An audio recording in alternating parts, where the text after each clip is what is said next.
আসসালামু আলাইকুম এভরিওয়ান, কি অবস্থা সবার? একটু বের হব তাই সবাই একটু রেডি শেডি হয়ে নিছি। এদিকে আইসুকে দেখেন, ও মাথা ভর্তি ক্লিপ পরছে, কত কিউট লাগতেছে। ফার্স্টে আমাদের যাওয়ার কথা ছিল উত্তরা, বাট লেট হয়ে যাবে, এজন্য আশেপাশেই কোথাও যাব।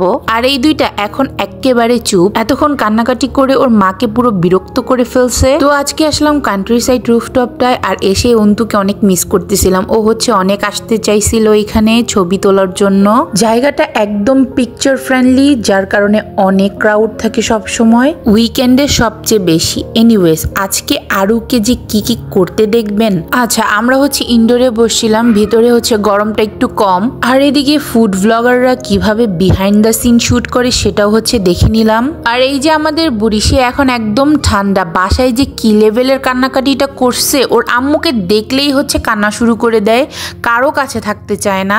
আর বাহিরে আসার পর এখন একদম চুপচাপ। অবশ্যই সে মাশাআল্লাহ, ওকে দেখলে যে এত মায়া লাগে, মানে ফেসটাতেই এত মায়া। তো যাই হোক, এদিকে আমরা সবাই বলতেছিলাম বৌমনির এই দুইটাকে সামলাতে সত্যি অনেক কষ্ট হয়ে যায়। আচ্ছা, আজকে আমরা সবাই লাঞ্চ বাহিরে করব সেটা ডিসাইড করেই একটু লেট করে বের হয়েছিলাম। খাবারগুলো অনেক মজা, আর আমি যেহেতু চিকেন ছাড়া অন্য কিছু ট্রাই করতে পারবো না, সো আমি চিকেন বিরিয়ানিটাই নিলাম। এখানকার সবকিছুই মুঘল অ্যান্ড ইন্ডিয়ান কম্বিনেশনের মধ্যেই ছিল। আর এই যে সে একটু একটু করে খাচ্ছে। আর আজকে ঢাকায় একটু বৃষ্টি হয় নাই, আর যার কারণে ওয়েদারটা মোটামুটি গরমই ছিল।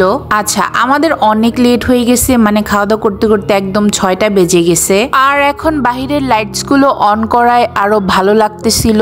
এইখানে মেইন আসেই মানুষ ছবি তোলার জন্য। আচ্ছা, এবার দেখায় আরো কি করতেছে, মানে ওর অন্যদিকে কোনো খেয়াল নাই, ওর যা ইচ্ছে তাই করতেছে।